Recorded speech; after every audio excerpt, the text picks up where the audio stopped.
Do të shkojmë tani në një informacion, ky më duk me thënë drejtën interesant, por është një informacion I cili del nga Universiteti I Bergenit në Norvegji. Dhe është një informacion I cili bazohet në një studim ku kanë marrë pjesë 6.000 vet, të cilët janë ndjekur për 20 vjet. 6.000 vet. Po, dhe çfarë ka gjetur është që përdorimi I pastruesve, detergjentëve në shtëpi, sidomos atyre që janë të formës spray, shkakton dëme të forta të mushkrive. E njëjtë thoshin ata me pirjen e 20 cigareve në ditë. Që do të thotë që ti je si duanxhi.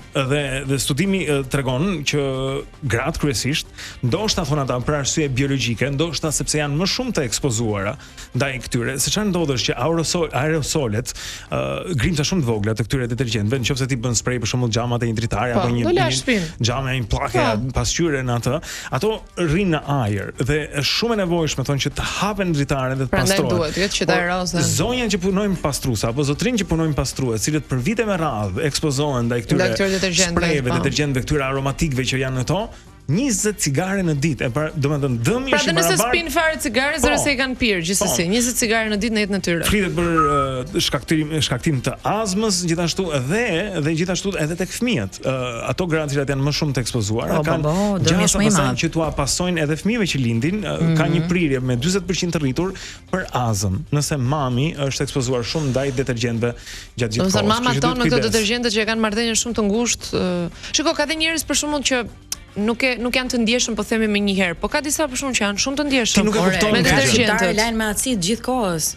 Nuk e di domethënë. Do të dalë nga shtëpia kur lajn mama, të më thënë. Edhe kur ikin me pushime në përvende kështu që marrin shtëpi me qira. E di çfarë ishte e dëmshme tjetër se e lexova së fundmi, jo vetëm këto detergjentët, po për shembull Hawaii ka dëbuar përdorimin e kremit të diellit nga turistët, pra është e dënuar që ti të lyesh me krem dielli dhe të futesh në ujë në Hawaii, sepse shkatërrohet barriera koralore dhe ti fillon mendon, ky krem I diellit që përdorim ne, është vërtet kaq I mirë? Po ne s'kemi korale. Po mirë, po kemi trupin, lëkurën po e vendosim.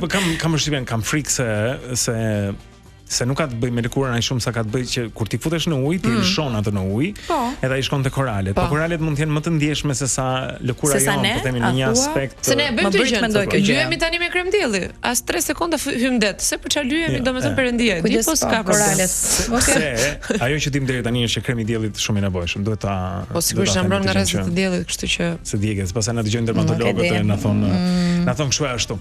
Okej, duaj që t'ju flas për aktorin Daniel Radcliffe. Ne njohim atë që të vogël kur luante Harry Potterin, e mbani mend që të gjithë. Harry Potteri. Po, Harry Potteri. Po ka një histori të vogël me Daniel Radcliffe të para disa viteve kur ai luante në teatr. Ishte në një teatr të Londrës dhe ju nxi jeta nga paparacët, të cilët donin gjithmonë që t'i bënin atij foto. Dhe duke qenë që kjo u bë pak e lodhshme për të, ai vendosi të bënte diçka. Për 6 muaj rresht veshi të njëjtën xhaketë edhe të njëjtën kapele. Brenda thoshte bluzat I ndroja, por sa herë që dilja nga teatri, vishja xhupin e zi, e mbërtheja deri në fund dhe kapelen kafe në kokë, siç e shikojmë në këto fotot. Këtë bëja thoshte ai sepse paparacët tani u dukej fotoja çdo ditë njësoj.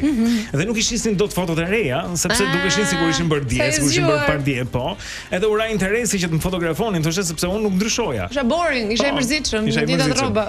Kështu ka bërë. Ne shpëtoj. Kjo është strategjia që përdor edhe Mark Zuckerberg, është gjithkohës me ato t-shirtin e tij, me jeanste, kjo është garderoba, I ka të ndryshme, pra nuk vesh të njëjtat, po thjesht ndoshta nuk do të bjerë në sy. Ose I që nuk vesh të njëjtat. Thjesht I lani vesh. Ato mi janë ato. I veshin herë dhe jetë pastaj. Ata që janë në dhomë atje virtualisht. Ata e ndjejnë. Okej. Do të ikim. Mira ka bërë. Është I zgjuar djali.